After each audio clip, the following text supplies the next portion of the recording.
Last weekend, my family decided to host a neighborhood garage sale.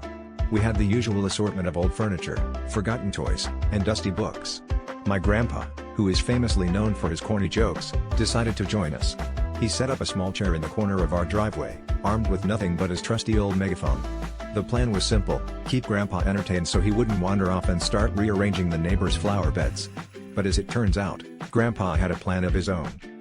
About an hour into the sale, things took an unexpected turn.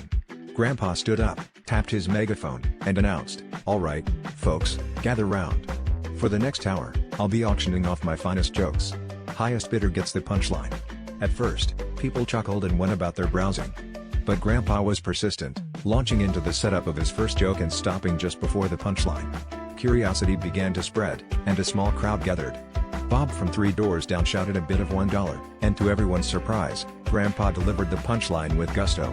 The laughter that followed was contagious. Soon, the bidding intensified. People were outbidding each other, not for the items on display, but for Grandpa's punchlines. My dad's old record player, which had sat untouched, was now being used as the makeshift auctioneer's table, with Grandma keeping track of the bids. My cousin Tim, who was supposed to be helping with the sale, was now acting as Grandpa's hype man, egging on the bidders with promises of punchlines that would knock their socks off. The neighbors were in stitches, and Grandpa was in his element, delivering punchlines that had people clutching their sides.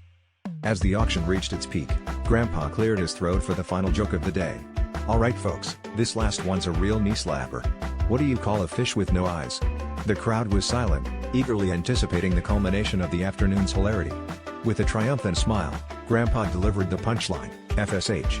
The crowd erupted in laughter, and as the sun set on our garage sale, it was clear that Grandpa's jokes had been the most valuable items on display.